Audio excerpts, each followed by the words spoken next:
habeennimadii xalay ayaa waxaa si rasmi uga furmay magaalada Helsinki ee caasimadda dalka Finland koobka bisha Ramadaan ee kubadda cagta.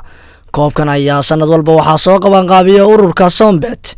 Ujeedada loogu talagalay qabanqaabada koobkan ama loo dhiga ayaa waxa ay tahay in dhalinyarada Soomaalida ee ku dhaqan caasimadda dalka Finland iyo magaalooyinka u dhow ay helaan goob ay waqtiga ku wada qaataan bisha Ramadaan, maadaama guud ahaan iskuuladii dalkani ay fasax yihiin iyo goobihii shaqada qaar ka mid ah.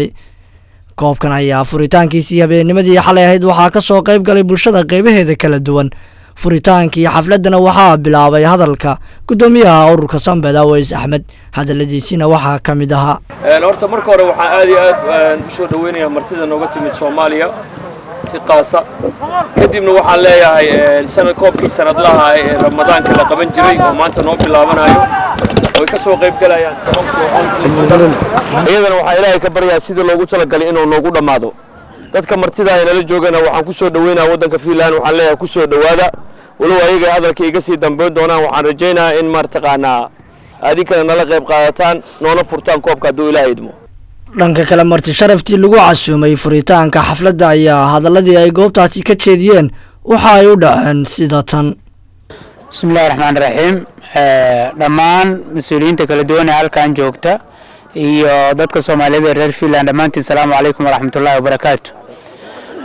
bacda salaan runtii aad iyo aad ayaan ugu faraxsanahay inaan ka soo qayb galo munaasabadan qiimaha leh. dadka Soomaaliyeed ee halkan degan ay mid ka mid ah munaasabadaha isugu yimaadaan ee wareegga ah muxuu ahaa ay isugu yimaadeen. waxaan runtii rabaa inaan mahad celiyo dhalinyarada soo qaban qaabisay barnaamijkan iyo dadaalka ay muujiyeen. isboortigu dabcan guud ahaan wuxuu ka mid yahay waxyaabaha nolosha dadku ay ku tiirsan tahay. dadka Soomaaliyeedna meelaha markay wadankoodii ka soo tageen ay isugu imaan karaan, isku arki karaan, isku hayn karaan ka mid tahay. dhammaan macnaha marti sharafta iyo madaxda ka soo qayb gashay waan salaamayaa. anoo ku hadlaya magaca ururweynaha isboortiga Finland Soomaali Cultural Sport. waxaa sharaf ah inaan mar labaad furno ciyaarihii Ramadaanka macnaha ee Finland lagu qaban jiray sanad walba ee soo qaban qaabiyaan ururka Sombet oo gudoomiye u yahay Aweys. waxaan leeyahay waa mahadsantihiin macnaha ciyaarahana waa inoo furan yihiin. wassalaamu calaykum waraxmatullahi wabarakaatu. aad iyo aad baa mahadsantihiin.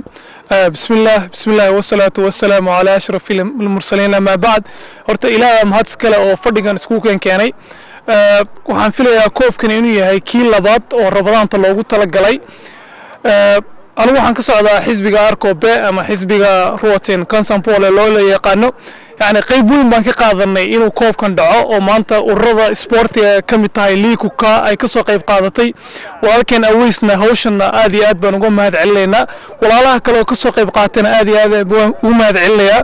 saan u ogsoonaa isboortigu waa qayb ka mid ah isdhexgalka bulshada khaasatan inaga Soomaalideena ah. يعني maanta waxaan ka jeclaan lahaa inaynu wadankan aynu ku furnayno wadankeena uu ku furman lahaa. aad iyo aad ayaan uga jeclaan lahaa dareenku sidan ka sii fiicnaan lahaa. aad iyo aad baad mahadsantihiin. koobkan ayaa waxaa ka soo qayb galay 10 kooxood oo ka mid ah dhalinyarada Soomaalida ee ku dhaqan guud ahaan caasimadda dalka Finland iyo magaalooyinka u dhow. waxa uu socon doonaa ilaa iyo dhamaadka bisha Ramadaan. maxamed xasan mataan, telefishinka Kalson TV, Helsinki, Finland.